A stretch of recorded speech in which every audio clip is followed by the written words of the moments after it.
The moment DC Young Fly grabbed the mic and turned his attention to Rick Ross, the energy in the room shifted instantly because everybody knows when DC locks in, somebody's about to get cooked.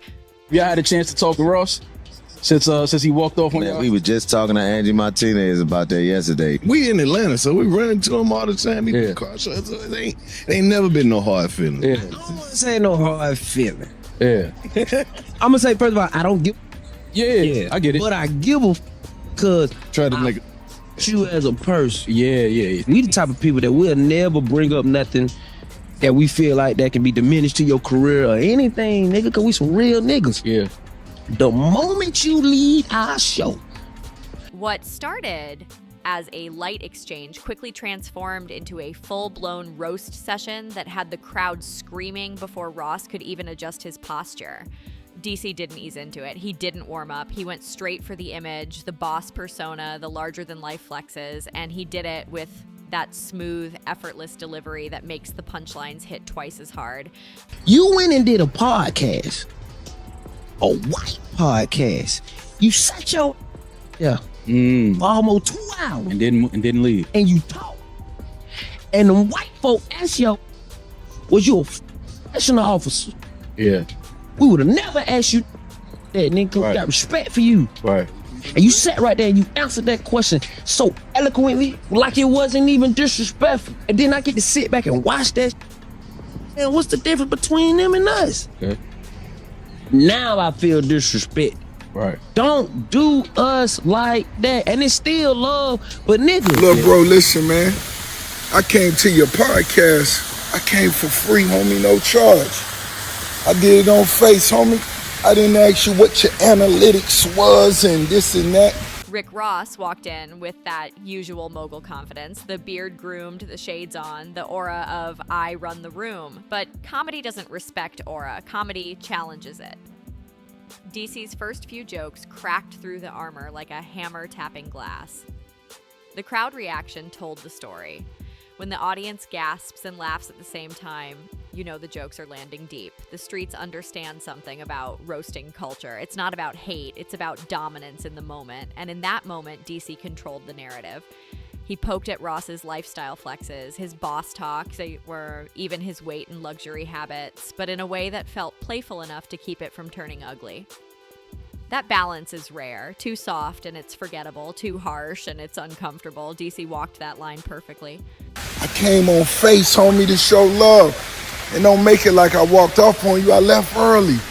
Rose had some other things to do too. But guess what?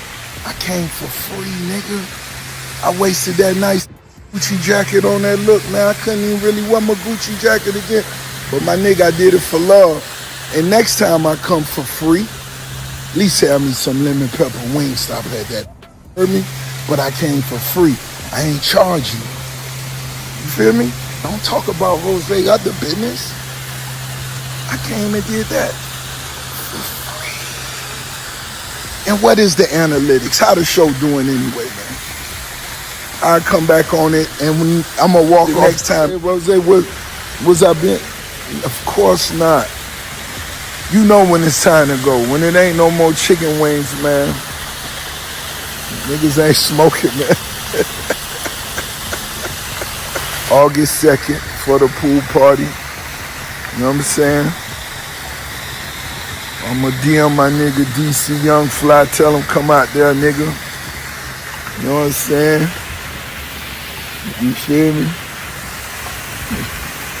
Shit. Vibe, nigga. August 2nd. Hosted by DC Young Fly, nigga.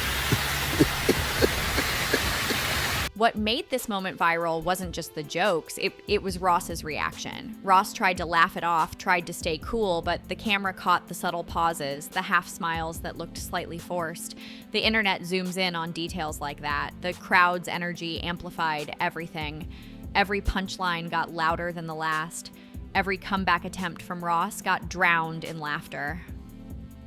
The laughter wasn't cruel, it was overwhelming. Overwhelming laughter changes perception. Within hours, clips were everywhere. Social media feeds filled with slow-motion replays, captions highlighting the best burns, and fans debating whether Ross handled it well or got completely outmatched.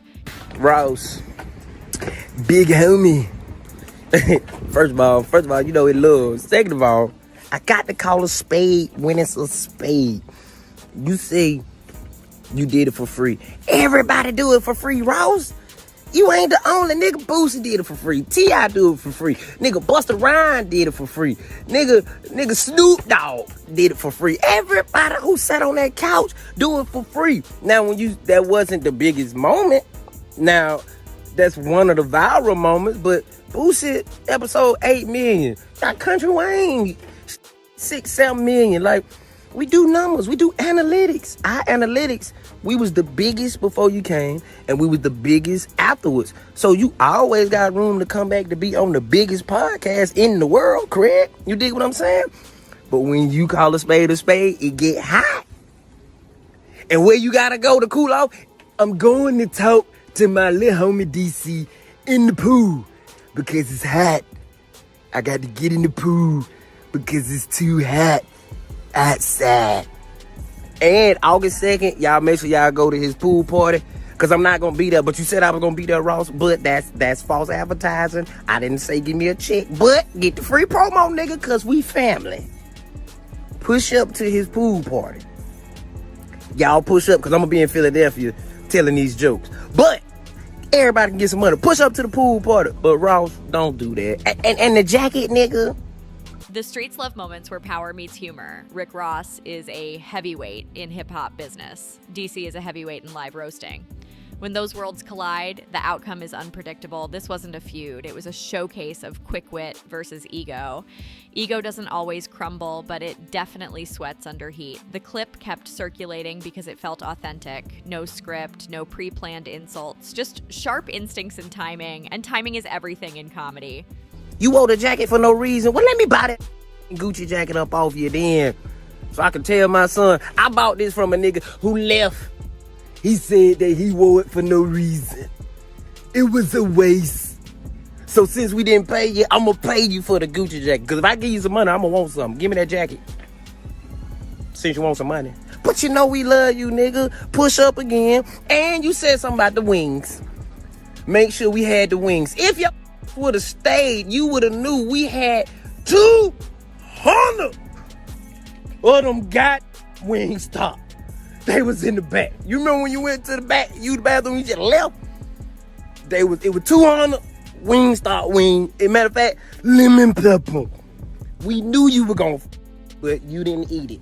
And we respect when niggas got, bro, just tell us as soon as you come in, hey, little homies, I got an hour. Bet, we gonna try to get you in, man, we gonna try to get you in about 45 minutes so you can make it to your next destination. Don't pull up, act like you doing us a favor, and then just leave her without saying something. Just say something so we can know what's going on, gang. We ain't tripping, but push back up.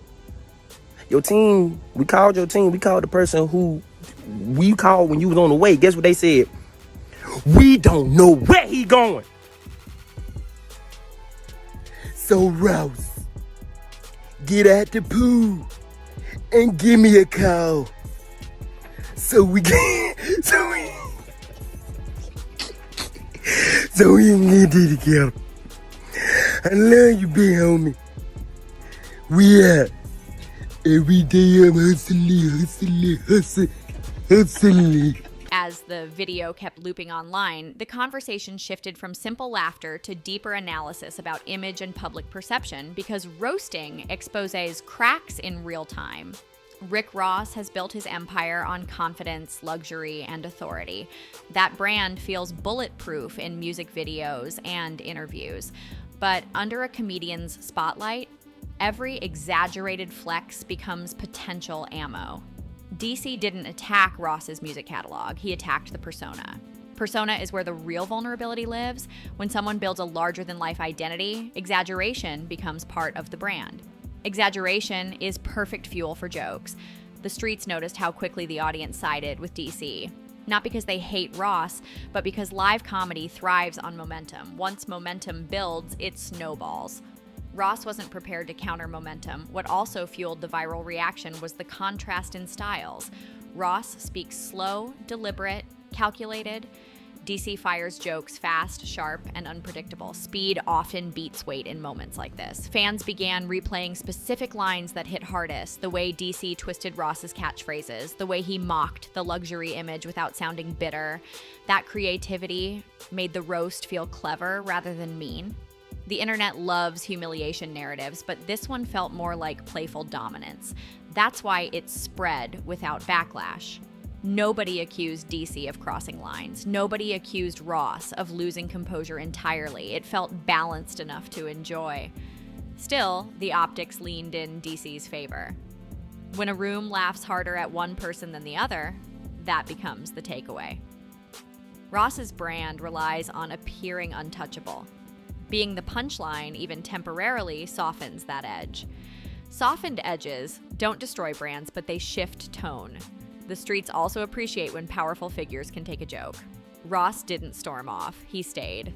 That counts for something. But staying doesn't erase the scoreboard.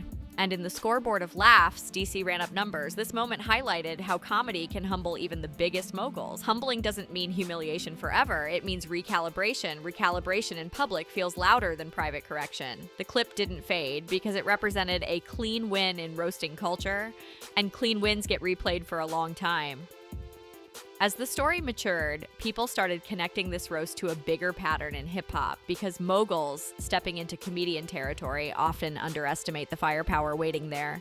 DC Young Fly built his name off quick improvisation. He doesn't need notes. He reads body language, facial expressions, posture.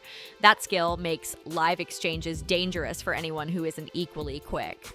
Ross thrives in controlled environments, interviews where he dictates tone, performances where he commands crowd energy. This environment flipped the script. DC dictated rhythm, rhythm control equals dominance. The streets also noticed how Ross's luxury persona made him an easy target. When someone constantly talks about wealth, jets, estates, and boss status, comedians see opportunity. Opportunity turns into punchlines. Punchlines turn into viral clips. What made this moment even juicier is the broader context of Ross already being in headlines for various controversies and rivalries. When someone is already trending, any stumble gets amplified. Amplification creates narrative stacking. Narrative stacking builds momentum. Momentum keeps stories alive. DC didn't need to insult harshly. He just needed to exaggerate Ross's existing image slightly. Slight exaggeration hits harder than fabricated jokes. The internet began debating whether Ross should have fired back stronger. But roasting isn't about retaliation, it's about timing. Miss the timing and the moment's gone. The streets saw this as entertainment, not beef. That distinction matters. Beef creates tension. Entertainment creates replay value. Your replay value fuels longevity. This moment also showed how hip-hop and comedy intersect naturally. Both rely on confidence, delivery, and crowd reaction. DC's delivery won that night. Ross's legacy remains intact. But this chapter adds a playful footnote. Footnotes don't rewrite history. They just add flavor, and flavor keeps conversations alive. When everything settled, the takeaway wasn't scandal in the traditional sense. It was a reminder that no image is immune from live humor. Rick Ross remains a mogul, a businessman, a rap heavyweight. DC Young Fly remains a master of roasting culture. But in that one moment, the balance tipped toward comedy. The streets didn't crown DC king of hip-hop. They crowned him king of that moment. Moments matter in the internet era. They define perception for weeks. Ross handled it better than many expected. He stayed composed. That composure prevented the story from turning ugly. But composure doesn't erase punchlines. Punchlines live forever online. The viral nature of the clip proved that audiences crave unscripted authenticity. Authentic moments feel refreshing in a polished industry. DC's fearless energy resonated because it felt natural. Natural humor connects deeper than rehearsed jokes. This wasn't about exposing secrets. It was about exposing ego in a playful way. Ego is fragile under spotlight. The streets respect when someone can laugh at themselves. Ross laughing along softened the damage. Still, the clip will resurface whenever conversations about Ross's larger-than-life persona come up. Moments like this become reference points. Reference points shape how people view future interactions. DC Young Fly didn't destroy an empire, he just reminded the culture that even emperors can get roasted. And roasting culture is undefeated when the mic is hot. If you stayed locked in through this entire breakdown, make sure to like the video and subscribe so you don't miss the next story the streets won't stop talking about.